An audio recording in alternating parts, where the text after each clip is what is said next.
At the beginning of episode 8, we see Yong Su at night talking to herself, wondering where he might be. She asks if he's already had dinner. She thinks that if he comes late, it'll actually be nice. They'll get to spend more time together. Then she recalls what happened that evening. Mary comes running in, changes her outfit quickly. Her mom asks where she's going. Mary replies that she's going to meet someone. Her team leader, Woo-ju, who's in town. She tells her mom to have dinner without her and rushes out. Woo-ju and Mary are together. Woo-ju starts talking about when his parents had their accident. He says that while they were being transferred to the hospital, they passed away. He was telling his grandmother everything, but his grandfather overheard. From that moment on, his grandfather stopped talking to him. He blamed Woo-ju for their deaths. When Woo-ju was sent abroad to study, he had to learn how to handle things on his own. Mary asks if he ever came to Korea.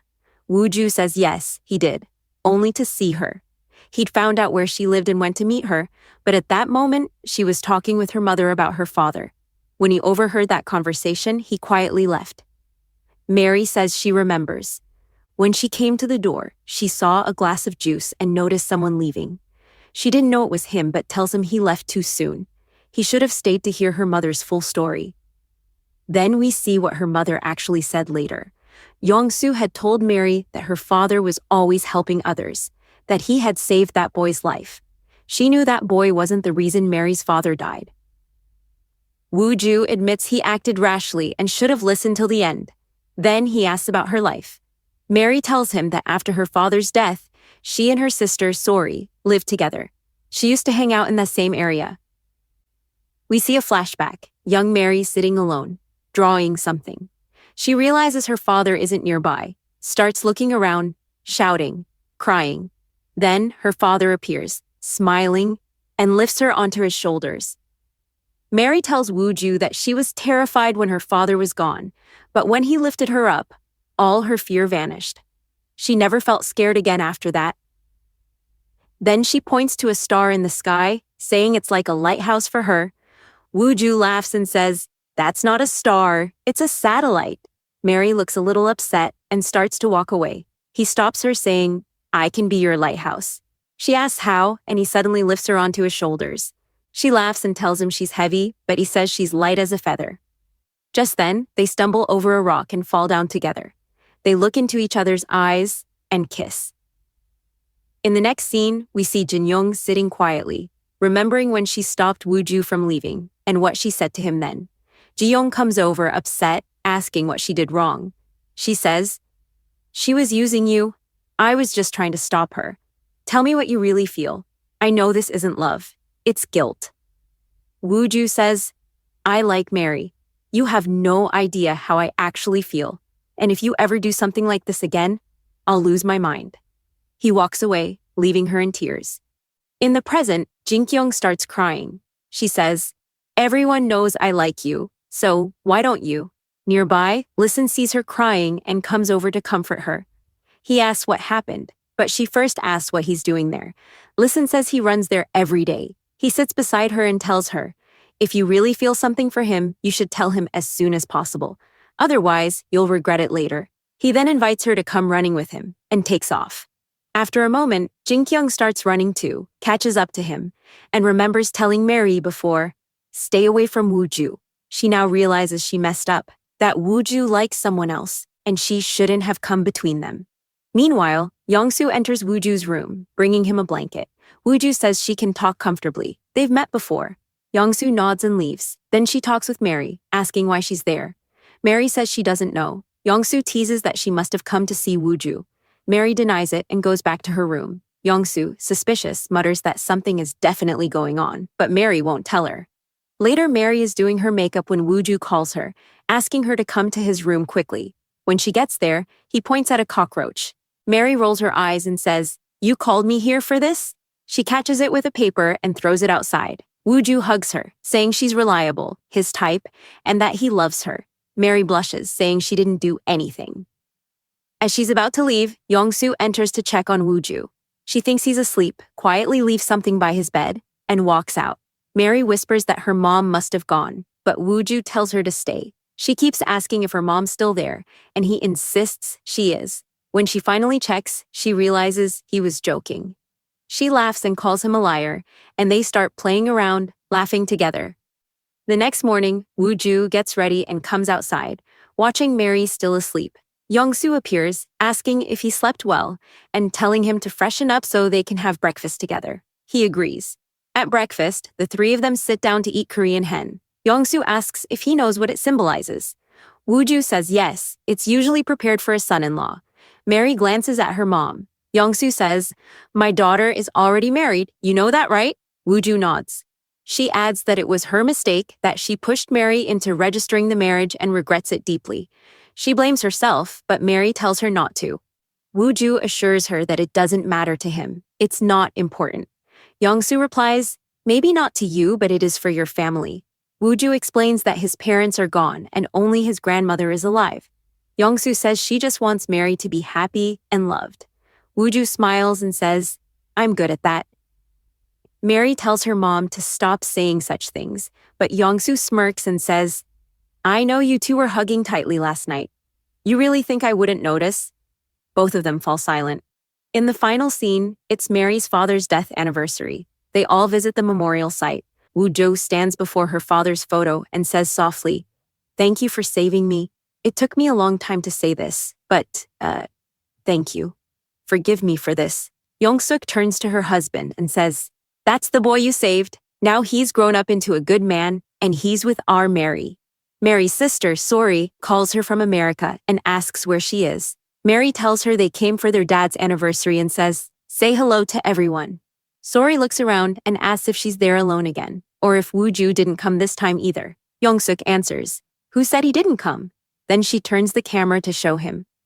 Sori stares and says, "Who's that? That can't be Woo-ju. Did he get surgery or something?" Yong-suk laughs and says, "It's Woo-ju, but this one's a different Woo-ju." Sori frowns, confused. Mary tells her, "Just come here once, I'll explain everything later," and hangs up the call. Next, we see Yong-suk preparing food for the two of them before they head back to Seoul. She needs some plates and asks Mary to bring them. When Mary reaches for the shelf, she can't quite get to it, so Woo-ju comes up behind her to help.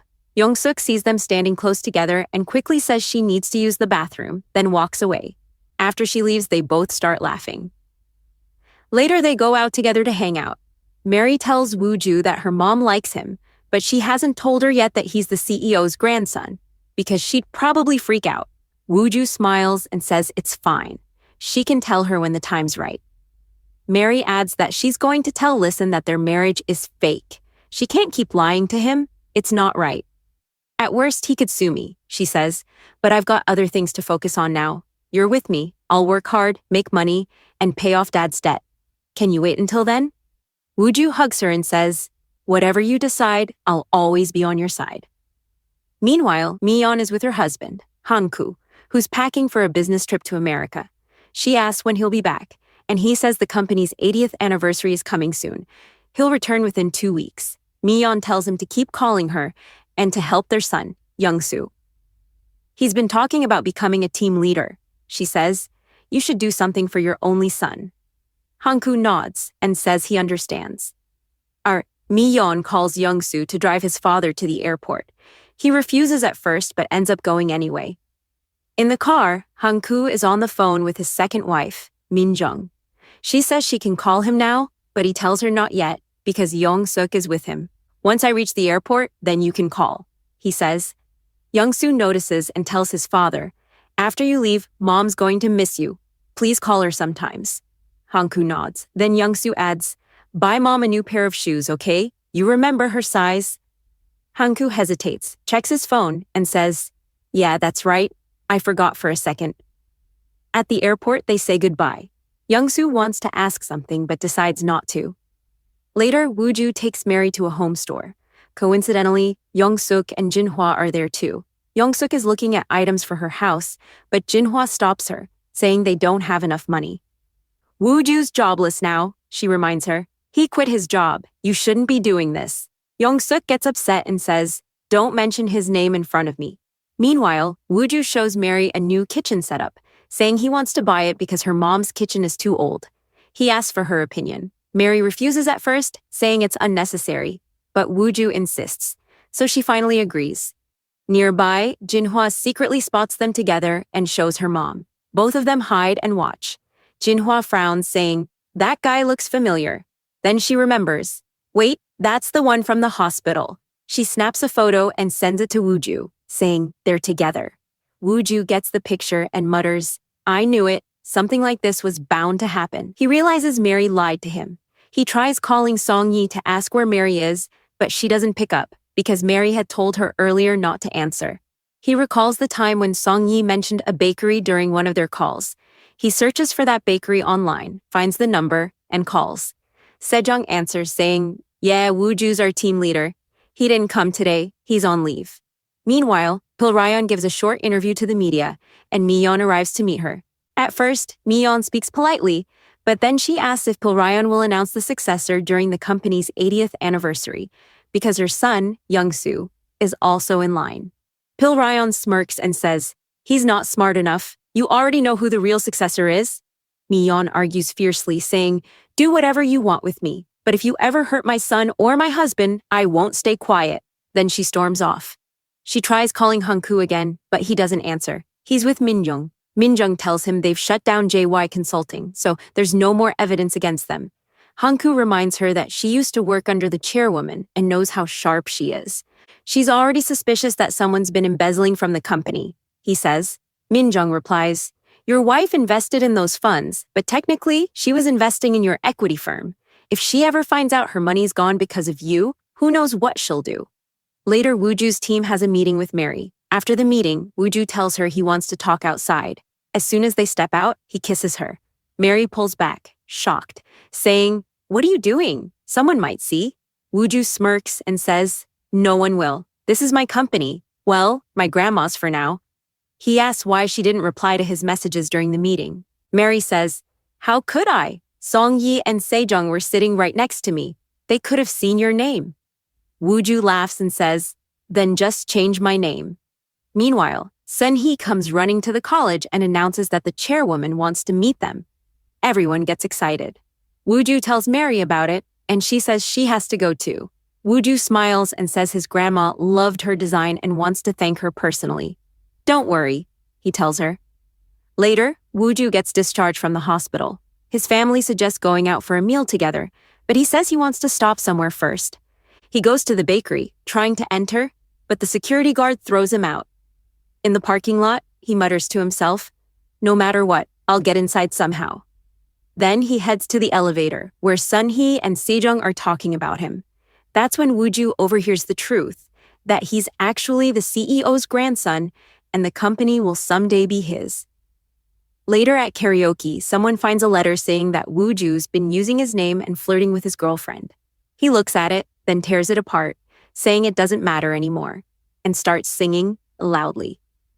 In the next scene, everyone gathers to meet the chairwoman. Someone asks where Wooju is, and then it's revealed. He's her grandson. Everyone is shocked, except for Sun-hee and Mary, who already knew. Wooju introduces everyone and points out Mary, saying she's from the design team. The chairwoman thanks her for her beautiful design. During lunch, the chairwoman mentions that she hates people who deceive others. Mary takes that personally and becomes visibly upset. As they're about to leave, Jinyong arrives to meet the chairwoman. She spots Wooju and Mary together and frowns. She tells the chairwoman she's starving, and the chairwoman invites her to join them for lunch. Outside, Mary's colleagues are chatting in the car. Sun-hee grins and says, "You guys are going to be shocked when you hear this. Wooju's the CEO's grandson." He asked Mary if she already knew about it. Mary replied that she had only found out recently. Then they started talking about Jinyong, wondering who she really was, since she seemed so close to the chairwoman. Yong Su said he'd heard she was the daughter of a hospital director, and that she might be the one engaged to Wooju. Mary didn't say anything. Jinyong had come to check on the chairwoman's health. The chairwoman asked her if she had told Wooju how she really felt, but Jinyong denied it, saying she loved Wooju more like a brother than a boyfriend. Wooju, on the other hand, was at home watching an old video from a beauty competition where they were announcing a big new prize. His mother came in, handed him the medical bills, and told him to take them to the insurance office. She asked if he didn't plan on getting a job anytime soon. Wooju lost his temper, shouted at her, and stormed out of the house. Meanwhile, Jinhua told her mother that she should have treated Mary better, saying, "Now look what's happening." She added that she didn't want to be called and would be coming home late. Wooju called the insurance company to discuss the medical bills, but during that call, he stumbled upon something strange about his wedding records. That's when he remembered the time Mary was at his house and how everything had unfolded.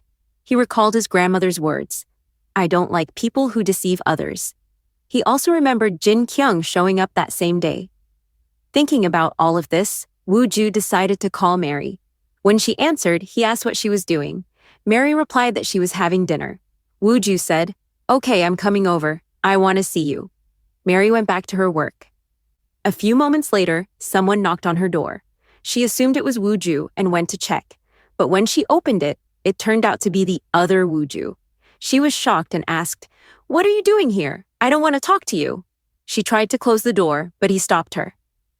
Mary pulled out her phone and said she'd call the police, but he grabbed her phone and said, "I should be the one filing a report." He was holding evidence of the fake wedding and said, "I know about your fake marriage. You must have enjoyed pulling that off, huh?" Mary froze in shock, and the episode ended there.